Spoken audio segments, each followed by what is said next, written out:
What's up, everyone? Welcome to episode 101 of the RUDIS Wrestling Podcast, brought to you as always by us. Matt, we didn't get to any wrestling results last time, so we're gonna go right away. I'm not even gonna ask you how you were doing. Let's go. I think the most exciting thing that happened last weekend was the Journeymen Tournament. Although, Matt, reading through those damn brackets, I was getting a headache. I really was. It was stressful. I don't know if you felt the same way. Did you feel the same way or no? I mean, it's a phenomenal format because it mixes the best of both worlds over a weekend. You have dual meets and you have, pool competition. Yeah.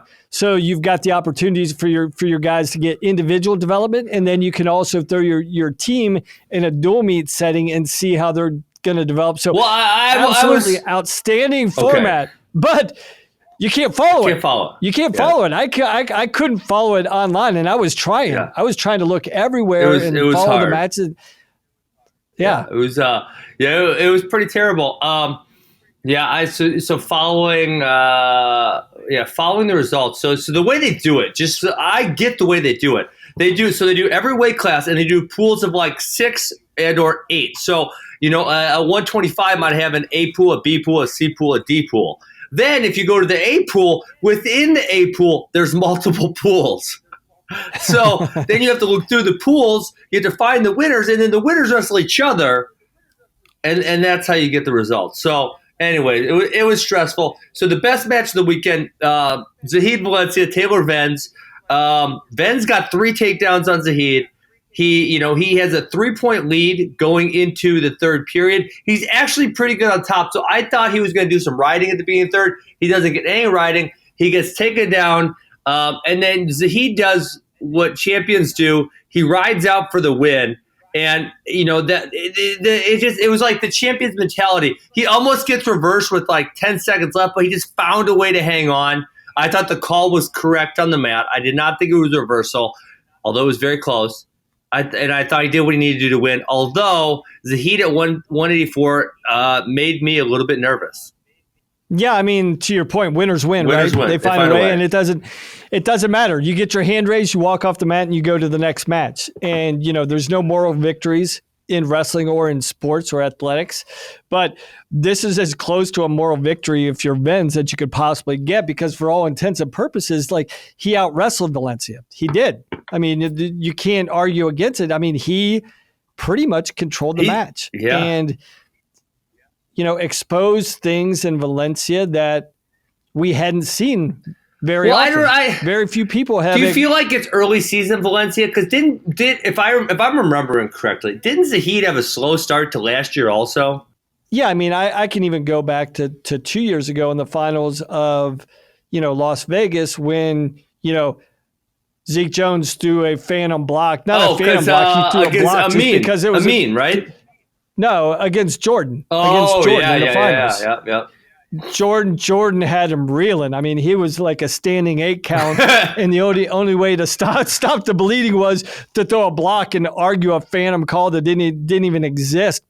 But yes, I mean, this has been, it's a pattern at this point, right? Yes. And it's I don't know if there's good or bad because we've kind of talked about it. He's got 2 national titles, so I'd say it's not terrible.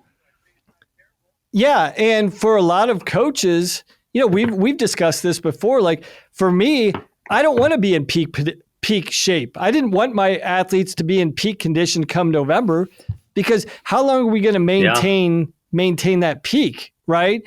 Also, I think it's important, and we've discussed this before, is I think we talk about getting battle tested a lot, right? The way you become battle tested in the sport of wrestling and MMA or most sports is you learn how to literally battle through situations when you're not at your best. And primarily that's about your conditioning, right? You're getting your weight, but it shouldn't be an issue at 184 with Valencia. So the only thing we can point to would be his conditioning and his cardiovascular. Well, where he's at cardiovascular. The weight class, Matt, I thought, and Venz is a good defensive wrestler, has some really solid scrambles. And I felt like when Zahid got underneath him, now on the winning takedown, he found a way to kind of power through it, right? The last takedown. But I felt as though he was getting stuck underneath a little bit more than maybe he would at the previous weight class. Or maybe that's just a false memory on my part. But I felt like Venz was doing a good job when Zahid was underneath him. No, I think with his, down at 174 with his length and leverage, it negates, the power component. Yeah. He can neutralize people who have a strength advantage by utilizing his length and leverage. It doesn't look like he quite has that at 84, but it also could be figuring it out. What techniques are going to be useful for me at 184, or how do I have to tweak my technique at 184 to capture the same things I was doing at 174, right? And so maybe there's a learning curve there for him that when he's getting stuck underneath, it's like, okay, I can't do the same things that I did at 174 or 184 that I could get away with at 174. Yeah, I agree. So either way, that was an awesome match. I was literally watching it in my office. There was we have a girls' practice on Sunday that was going on. My practice was a little bit later at 2:00, and I was like, and like everyone was looking at me, some in my office, like making weird noises as the match is going on because there's this really good situations and scrambles. And yeah, that was a fun match. Definitely, in my opinion, best match of the weekend. It was awesome.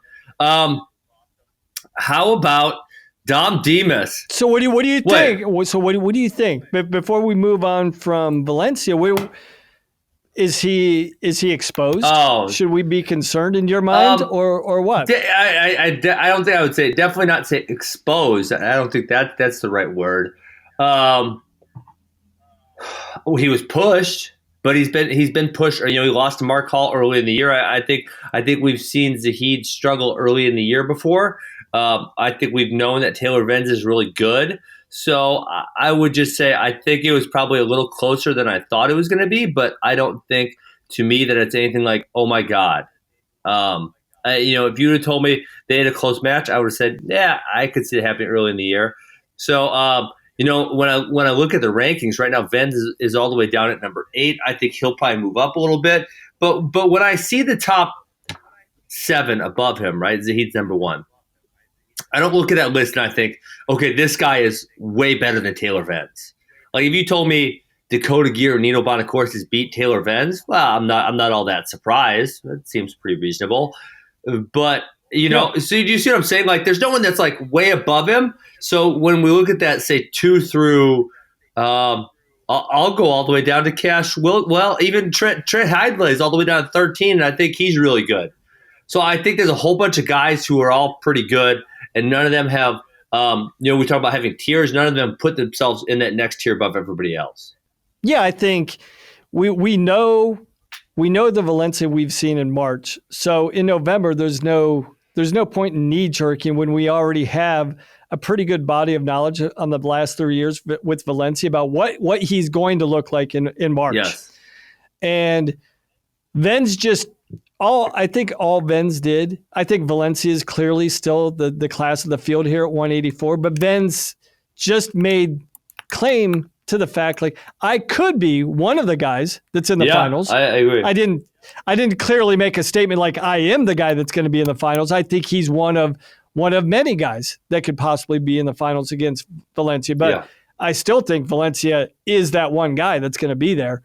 Who's going to be the other guy? We'll wait and see over the course of the next 4 months. I would agree. I would say we've habitually seen Zahid get much better over the course of the season. He comes in a little slow and then just picks it up. So not totally out of the ordinary, but I think good match for Taylor Venz. So I was going to say Dom Demas, he is a human highlight reel. The way he does that fake duck to head, I don't even say it was a headlock because it was more like a judo throw because he did the leg wrap also. Just fantastic for him. Pins Chad Red in just over a minute. Good tournament. Man, he's just so fun to watch. I don't know if there's anything else to say about that besides he's fun to watch. Yeah, I mean, it summed up in my Google Doc comments, which I can't really say on air, right? But it was I just love watching the guy. Like he's got no conscience, right? And we've talked about it. He's got that true gunslinger mentality. He's going to shoot or get shot, one or the other. Either way, something pretty exciting is going to happen. And for him to do it, that he's able to do these things against high level guys. I love it. I love it. I mean, because it wasn't just a headlock. I mean, it was a duck, trip, headlock, right? I mean, he combined like three things into that throw. It was awesome. There's not many times where I stand up and go, whoa, holy, like I had one of those moments. And there's not very many people that can, like 10 more times. There's not very many people that can do that. There's very, very, very few. So let's go. Let's just go. I'm not going to go. I'm going to go out of place here. Luke Pletcher was the one who beat Dom Demas last weekend, and I think stylistically that's kind of always going to be a tough matchup for Dom Demas because Pletcher's able to eliminate a lot of the throws. But man, Luke Pletcher got pushed hard by what is number 15, who I'm assuming will be moving up a little bit. Real Woods, not a true freshman, a redshirt freshman from Stanford. Real Woods looked good, man. He looked really good. I would say he almost had that takedown in overtime. Pletcher hit the ankle roll, passes the leg, comes up, and eventually gets the takedown there. But that was a good match. And Real Woods, he's the real deal, man. Real deal. He's really good. I mean, he called it out before the match. He was excited about it. You know, this is what he came to wrestle in college for, to wrestle against the best guys. And he showed he's ready to jump into that mix right now. You know, I don't think we're going to ever see this mistake again from Real Woods. It was your classic freshman mistake, right? In some ways, I would say that. He gets a low ankle, brings it up, gets it all the way up to his armpit. And you know what? This is just a level of maturity thing. Pletcher's got high level. I mean, to be fair, Pletcher is very high level defense. Right. He does. But, you know, 99 times out of 100, when Real Woods gets the ankle to the armpit in high school, maybe 100 times, Ben, he finishes it. So it's very easy to just take your foot off the gas just slightly, thinking, I got this, right? Yeah. He's got the armpit in the ankle. All he has to do is trip it down, and he's even on the edge. So there's even more of an advantage for him to score because Pletcher can't go anywhere. If he kicks out of bounds, he gives up the match because it's fleeing the hold. So, you know, so many of those factors in that situation pointed towards Real Woods finishing that shot. But a guy like Luke Pletcher, you know, a senior who's been through the battles more than once, multiple occasions. He looked totally comfortable in that situation. Like, all right, you got me. You think you got me dead to rights, but you don't. Yeah. Let's just wait because you're going to have to earn this. I'm not going to lay down. I'm just not going to give you two. If you fight and earn that takedown, you earned it, but I'm not giving it to you. And I think that's going to be the takeaway from Woods moving forward is he's going to earn that takedown till the end. Yeah, I agree. That was an awesome match. I believe the first match of Real Woods' varsity career. 141, another really fun weight class. We have, in my opinion, a lot of guys that can beat each other, kind of like we talked about, you know, below Zahid at 184. This is going to be a really fun weight class. Okay, let's go back to the Journeymen. I guess a couple other big takeaways. I did not realize that the heavyweight from UVU, I believe they're brothers. I can't remember if this is Tate or if this is Tanner. Hold on, I'm going to Google it real quick. This would be where is he ranked at? Oh, Tate Orndorff, who is number 11 as of this ranking. I'm sure he'll be moving up. Beats number 2 and number 3, Jordan Wood and Tanner Hall. I thought he was really impressive. I saw him last year. I thought he was good. He also made, I believe, a U23 Greco team. But that's a pretty impressive work on his part, taking those two guys out in one day. Leads to really good signs for him looking forward. I mean, that was huge. Hands down, you have to say the performance of the weekend. I thought they gave the MVP to Dom Demas. Did they not? Am I missing that? I'm just saying, from my personal opinion, this is the best performance from an individual on the weekend, knocking off the second and third guy in the country. Yeah. I'm not saying I think the best match was Valencia Venz. I think the best performance or the best individual was Dom Demas, but the best performance was Orndorff over the 2 and 3 guy in the country. That's totally fair. Couple other results I know I wanted to mention. I almost said Jay Cutler, famous Bears quarterback. Jordan Cutler beats Mikey Labriola, controlled the match. Really looked good because that's I should Google this so I don't mess up exactly what rank they are. That is the number. I mean, they're both top that's 2 and 4, right? So they're number 2 and 4. Okay. Cutler really controlled the match. And looked really good doing it. So I thought he was, which is hard to do against Labriola. Yeah. It really is. I mean, that guy doesn't get controlled by many people. Even last year as a freshman, like he was in there. I mean, he was standing toe to toe with the best guys. So for Cutler, he controlled him. I mean, he just controlled the match and just kind of dominated. I mean, you got to be feeling good if you're Jordan Cutler about that performance. And so I'm really curious to see how Michael Kemmerer looks. We haven't seen him at 74 because last year he was going to bump up to 74, and then he tore his ACL before anything happened.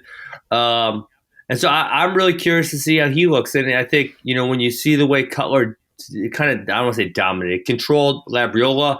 Mark Hall's number 1. It's like I don't feel like there's a lot of guys who could push into that top territory. I don't feel the same way I felt about, say, 184 pounds on this weight class at all. No, I'm with you. So, I'm curious to see. Mike, doesn't Iowa debut this weekend?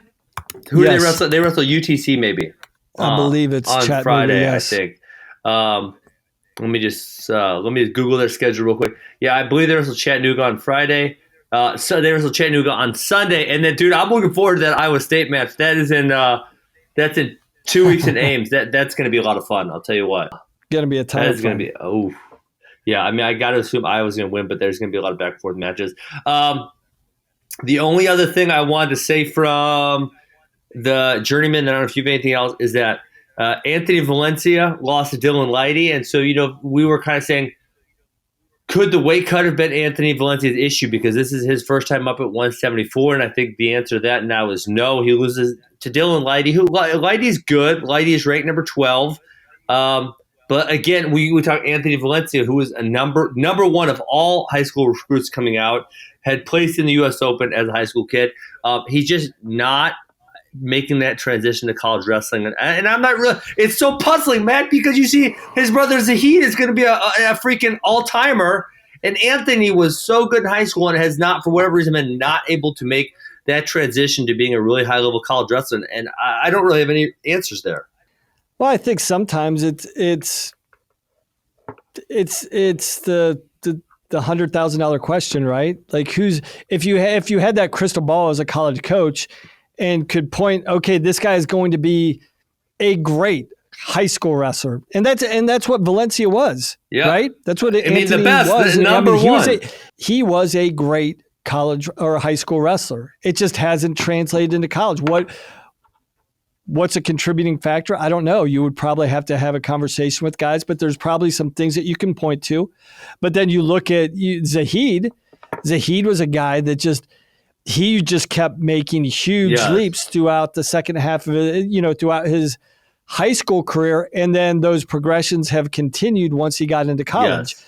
It just seems with Anthony, those progressions have stopped for whatever reason. I don't know. I would have to be in the room around the kid to understand it, but I don't know. From your perspective, I don't know either. Because we were saying it's not just like he had this exclusive freestyle acumen, right? He had a blast double. Hit a blast double that he was killing everybody with in freestyle and folk style. But now it just doesn't seem, those other areas, I don't know. They just don't seem to be connecting. And that can be a variety of things, right? Yeah. But to your point, everything that people were saying about weight doesn't seem to be coming to fruition. I mean, weight's not there now. Yeah. But the results are still similar to what they've been the last several years. Yeah. I mean, it's. I don't know. I'm puzzled. I don't know what to say. I don't make comment because I don't have any good answers for you. Okay. Anything else from the Journeyman Open? We're going to move on. No, let's just challenge Popolizio. He does a phenomenal job. All of his challenge events, him to stop texting me so much. Yeah. Say, Popolizio, come on. You got a great format. Just make it a little bit more fan-friendly. Bring it closer to Wisconsin. I know what – there you go. There you go. Albany's far away. I tell him this, and he gets mad at me.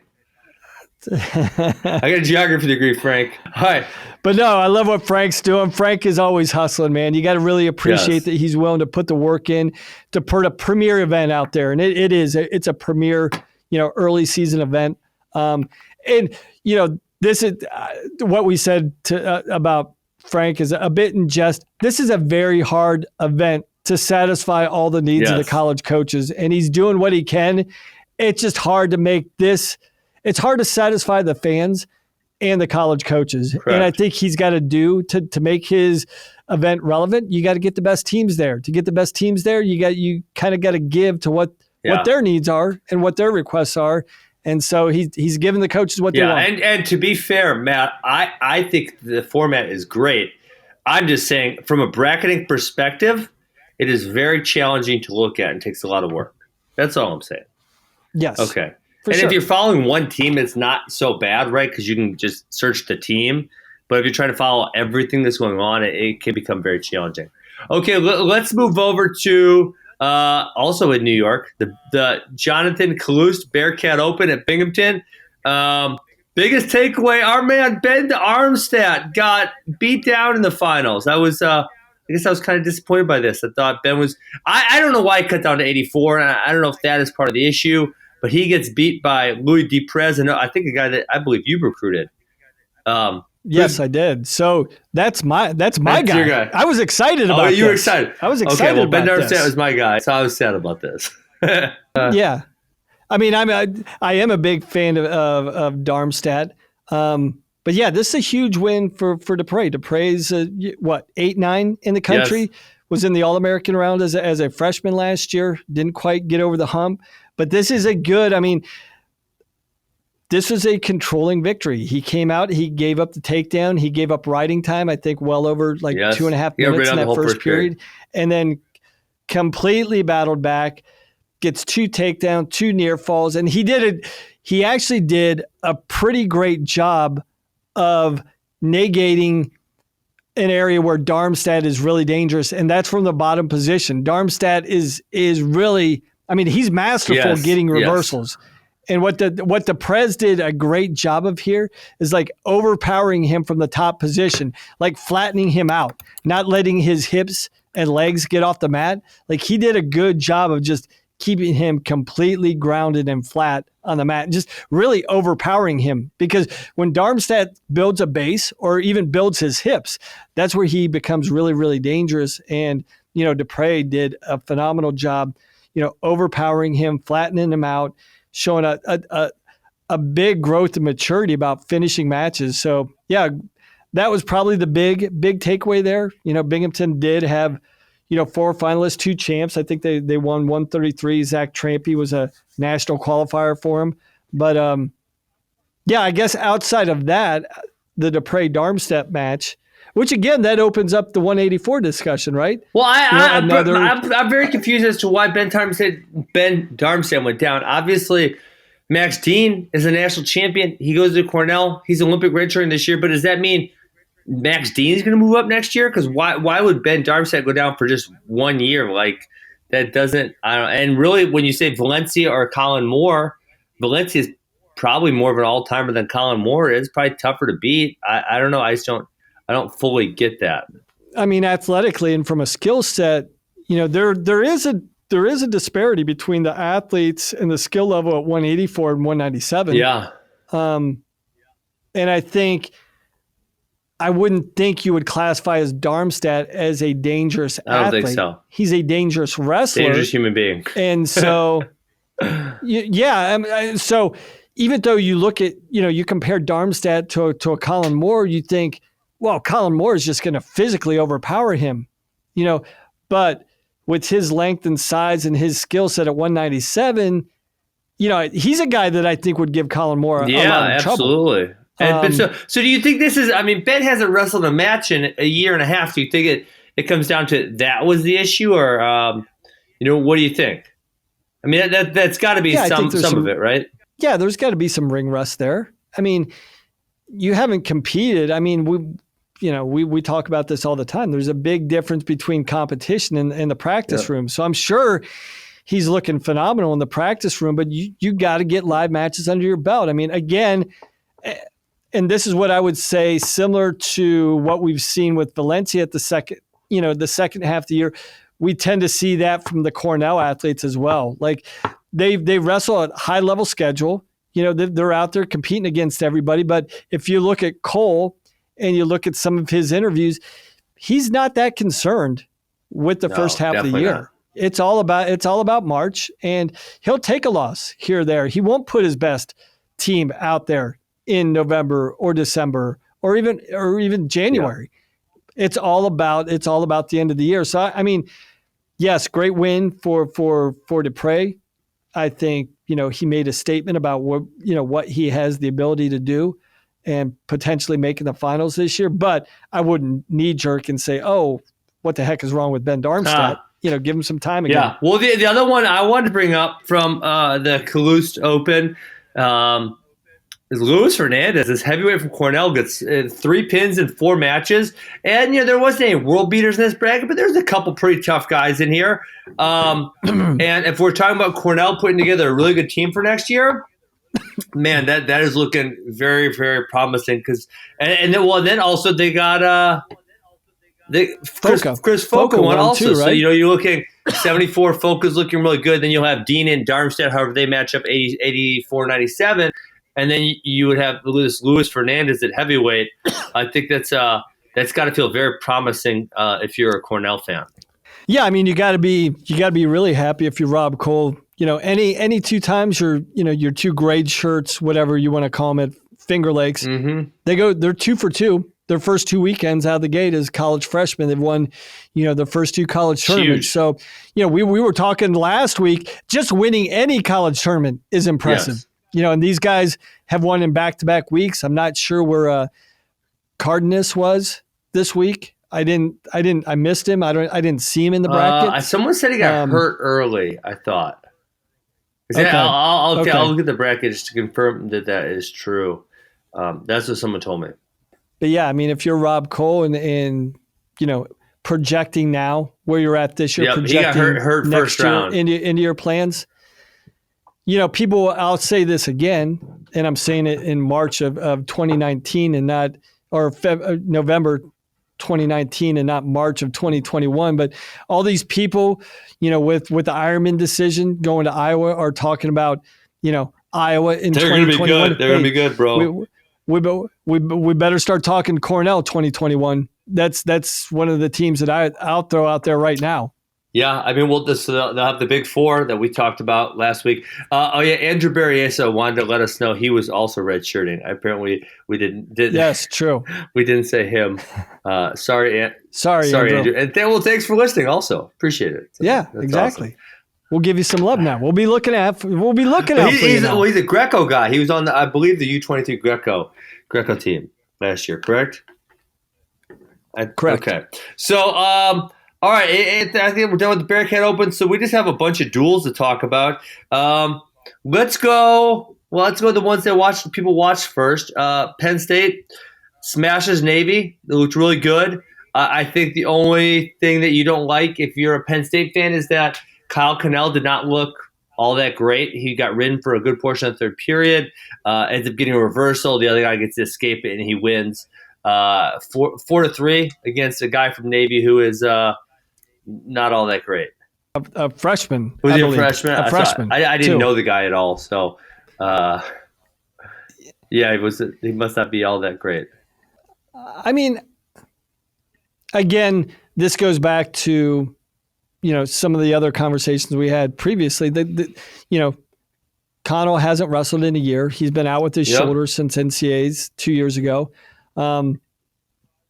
So I think there's more reason to question this result than some of the other guys that we've talked about. Just in the sense, it's not like Connell, and we got to give him all the credit in the world. 2 years ago, he went on a tear in March. He really did. Yeah. But if you look, at the entirety of his season, it's not like he had a phenomenal season. Yeah. He had a phenomenal NCAA tournament. So for him to struggle, we can't look at the entirety of his career and like, oh no, it's like this seems more consistent with his career than an outlier in his career. You're not wrong. So yes. And that being said, I think this is where the Michael Beard discussion comes into play, and how's he going to develop? How's this going to shake out? I think for two of the traditionally top teams, Ohio State and Penn State, what we saw yesterday, the lineups we saw yesterday, I wouldn't be surprised if they look somewhat or significantly different come March. Yeah, me either. But we'll see how that plays out. Yeah, I agree. So I thought, besides that, Penn State looked fantastic. They put on a show for their crowd. The crowd was very rowdy. Looked sold out. I think they're permanently sold out. Is that correct? Permanently, yeah. I mean, it's So how about this, though, Ben? You know what? What impresses me about the Penn State guys? So much bonus is they're not only their bonus, but they're step up guys. Like they're guys. They had 3 backups in the lineup yesterday. Correct. They had Luke Gardner, who I heard Luke Gardner might be their actual starter. I guess he's given for clear and all he can handle. Could be. Bo Piper at 157, who won 7-6, and then I've never heard of this guy, Creighton Edsall. Right. He wins 5-2. I think he bumped up a couple weights actually. Huh. But what impresses me about those guys, they're step-up guys. And there's, going into every dual meet, you're going to have a man down. You're going to have somebody injured. Something's going on. Very rarely after that first week of the year do you really have the same 10 guys in your lineup. But, so when you have to be that step-up guy, those guys, it really impresses me every time one of their backups steps out. Like, they wrestle with the expectation to win. Not like, hey, let's see what happens here. You can just tell. They expect to go out and contribute to the team, right? Yeah. Not just be a Band-Aid. Correct. They want to be a contributor. And that impresses me. You can see it with the attitude. Like, they are wrestling. Like, they're not waiting. They're initiating. They're going out. They're on the hunt right away. They're on the hunt, creating action. And I'm always impressed, like, the way their backups step up. And they are ready to perform. They're expecting to perform. Yeah. Okay. Anything else from that dual meet? No. Okay. One that I want to bring up, I hope you your other podcast mate doesn't get too upset with me over this. Campbell's doing a pretty good job building a team, Matt, but Pittsburgh put it on them. And for Keith Gavin's got this thing moving fast. Big wins. Demetrius Thomas at heavyweight beats the guy who was ranked above him 10-3. Mickey Philippi looks good against Noah Gonzer. Cole Matthews at 141. Pin Josh Heil, who's also ranked. Pennsylvania, I guess the one flop they had was Nino Bonacorsi, who's ranked really highly, lost. But besides that, they just looked outstanding as a team.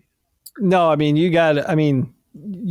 hit the nail on the head. Keith is riding the ship in very short order. And that's a very tough thing to do, usually it takes a handful of years to really get things up and running, but Keith is doing, I know a lot of people are talking about, Chris Bono and your Badgers right now, and they should be. Sure. But the other program they should be talking about right alongside of that discussion or right behind that discussion is what Keith Gavin is doing at Pitt. Fantastic. Because Campbell has a really good team. Yeah, I believe they have six national qualifiers.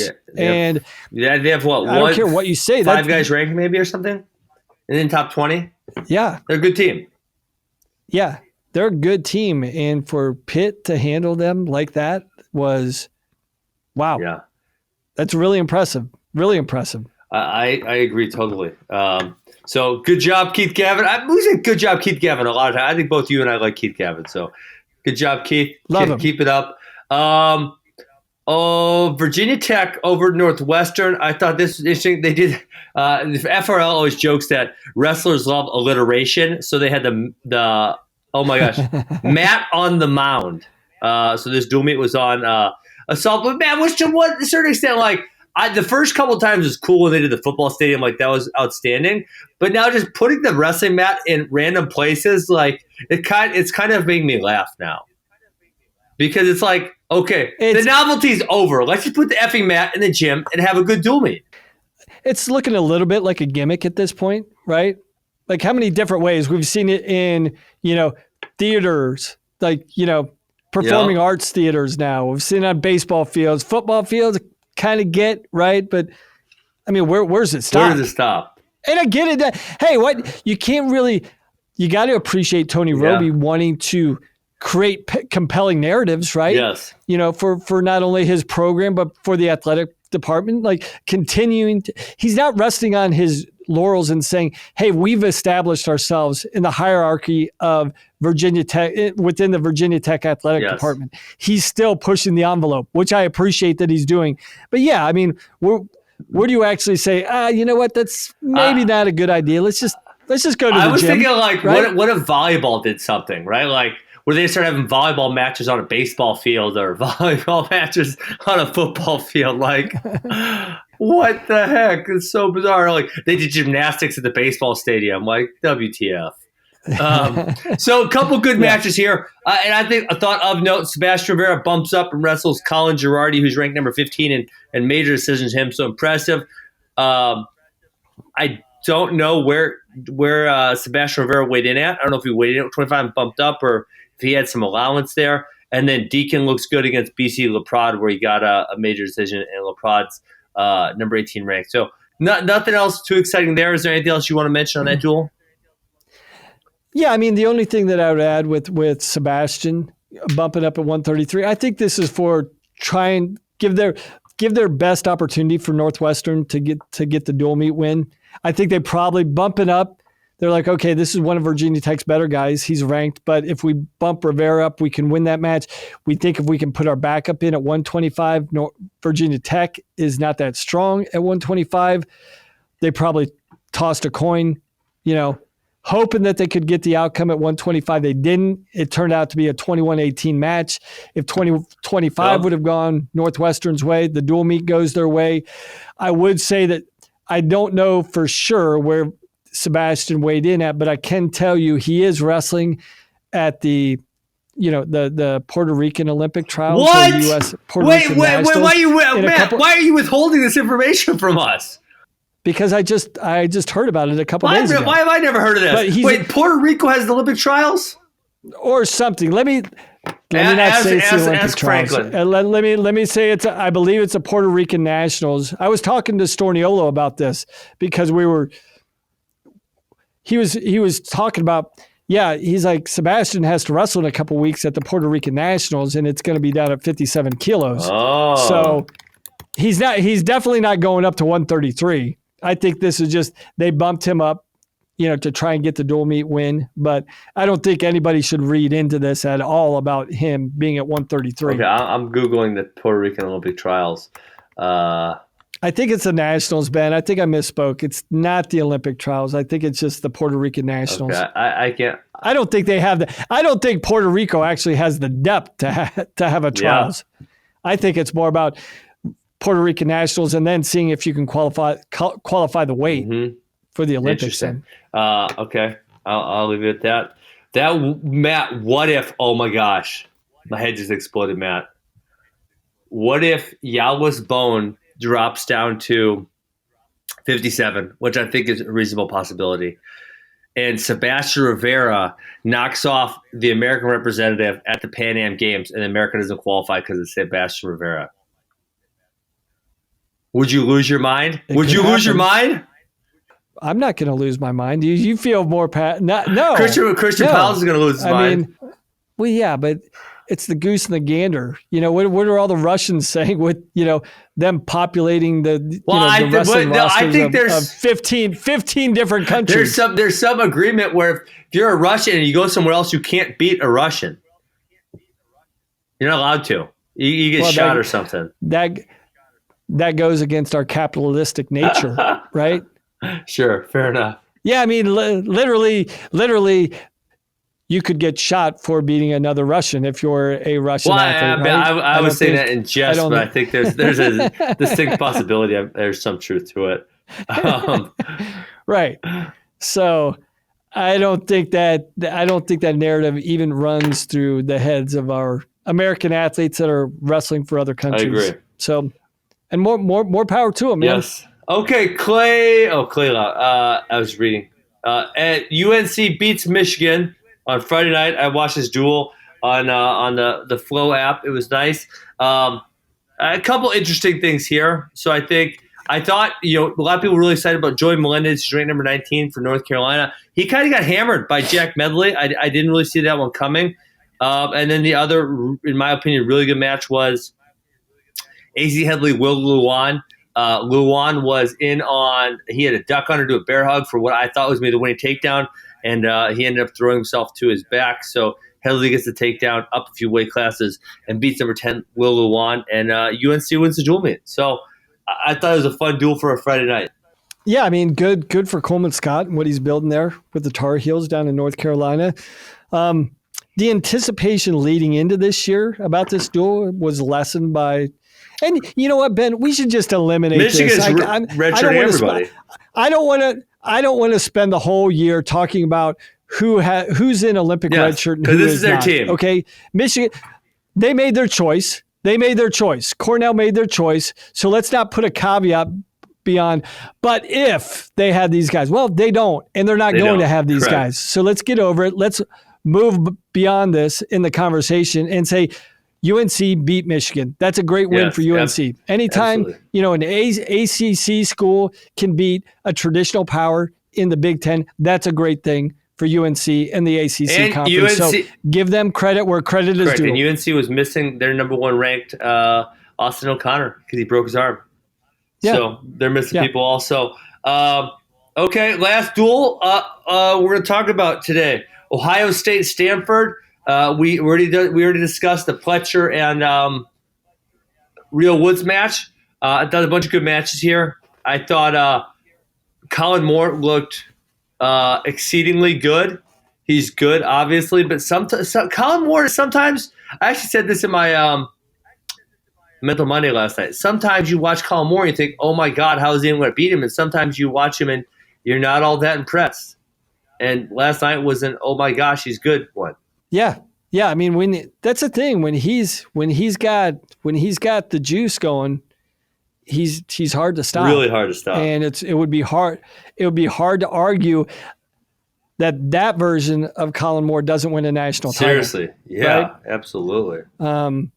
But that's exactly the point. It's got to be that version of Colin Moore. We've seen, I think one of the things about Colin Moore is like, do we see the consistency this year that we haven't seen in the years past? And you know what?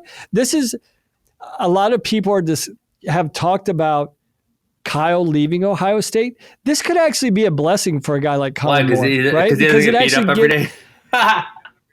Number one, he doesn't get beat up, but two, he gets to just grow into the leader that they want him to be. He doesn't have to take this deferential role because you're always going to take that deferential role to Kyle. I agree. And maybe this is exactly what Colin Moore needed.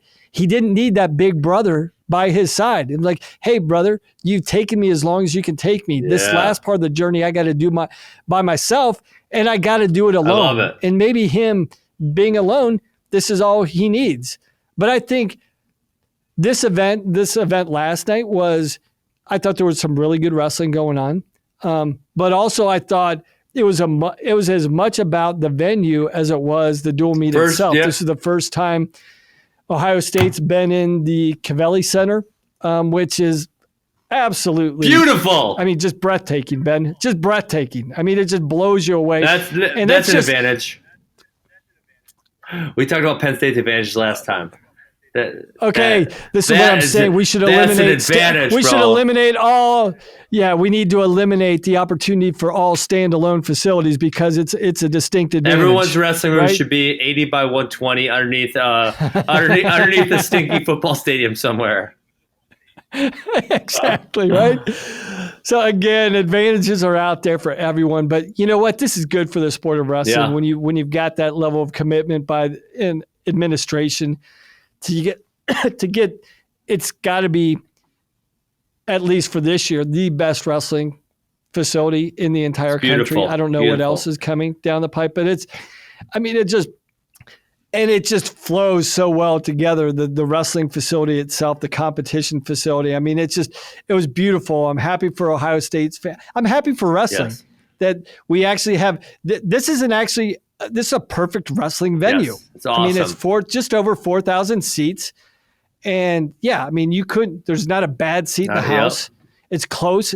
It's close to the competitors. You can feel them. You can feel them sweat. You can feel their emotion. I mean, it's just really, really, awesome. Yeah. The venue was phenomenal. And then to add on to that, Matt, now we're talking about what's great for wrestling.